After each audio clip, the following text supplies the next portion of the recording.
But what do producers expect from your script? Well, you've heard this many times before, I'm sure.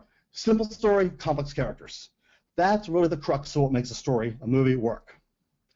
Producers also want to see a story that appeals to a clear and large target audience.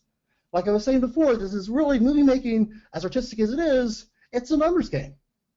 Producers want to sell the movie to an audience. And the larger the audience is, the more money the producer makes, the more money the investors make. And that's really, at the end of the day, why they're all making movies.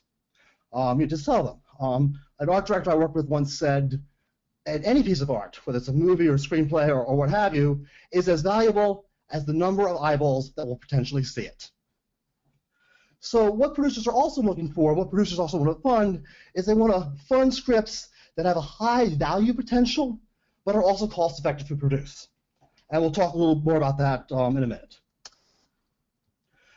What does the financial package look like? Well, nowadays, in the old days, basically studios would just, that had millions of dollars, they would just put all the money would come from the studios.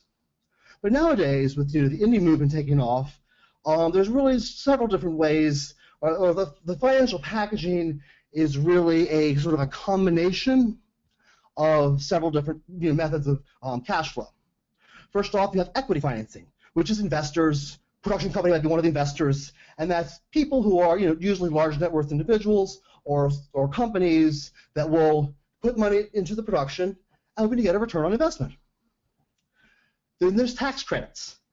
Tax credit, depending on what state you're making your movie in, a tax credit can actually fund anywhere from 20 to sometimes as much as 40 to 50% of your movie.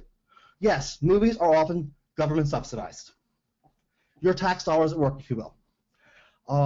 Then there's the gap financing is usually traditional debt financing. So if you have, let's say, a $500,000 budget and you've raised, I'm making this up, you've raised $250,000 in equity financing, and that another $200,000 you got in tax credit financing, then you might need another $50,000 or another $100,000 to make up the difference, and that's where you basically go out and take a traditional bank loan. And then crowdfunding and fiscal sponsorship. We'll talk a little more about fiscal sponsorship further downstream, but crowdfunding is, of course, one of the new ways to fund movies. Now, not one of the, and I can't stress this enough, not one of these, usually, movies are not funded by one or even two of these methods. It's usually a combination of all of these different types of cash flow situations.